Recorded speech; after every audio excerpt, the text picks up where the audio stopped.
یه نکته خیلی مهم وجود داره، اونم به اسم پرسونال برندینگه یا برندینگ شخصی. تو اگر میخوای به موفقیتی برسی و هیچ زیرساختی نداری، هیچ سرمایه‌ای نداری، مهمترین چیزی که میتونی براش وقت بذاری ساخت برند شخصی خودته که به واسطه سوشال مدیا دستت بازه و تو یک رسانه داری تا علم خودت، تخصص خودت و دانش خودت رو به اشتراک بذاری و به عموم نشون بدی. وقتی که برند شخصی داشته باشی کلی اتفاقای خوب برات میفته. یک پروژه خوب بهت میخوره، یک ارتباط و نتورک خوب میزنی با آدمای درجه یک که میتونن کمکت کنن تا یک مسیر سخت و همواری رو راه بری. که کاری که قراره توی 100 سال انجام بدی رو برات یک شبه انجام میدن و بهت کمک میکنن به اون هدفت نزدیکتر بشی. پس حتما وقت تو باید بذاری روی نتورک شخصیت، روی پرسونال برندت. حالا مهارتایی که واسه پرسونال برند نیاز داریم چیا هستن؟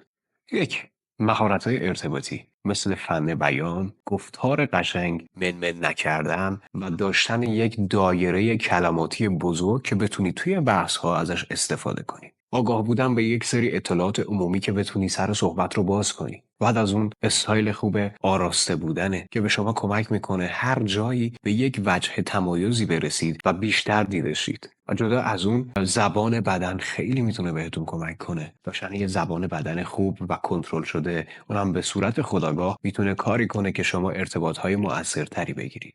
پس حواست به این باشه که حتما یک برند خوشگلی رو، اونم آگاهانه ها، یعنی بهش فکر کنی، نه که همینجوری رندومایز بری جلو. یک برند شخصی اونم با تصمیمات آگاهانه بسازی و بهش تبدیل بشی تا تصویری رو تو ذهن مخاطبات و افراد مختلف بکاری که خودت میخوای.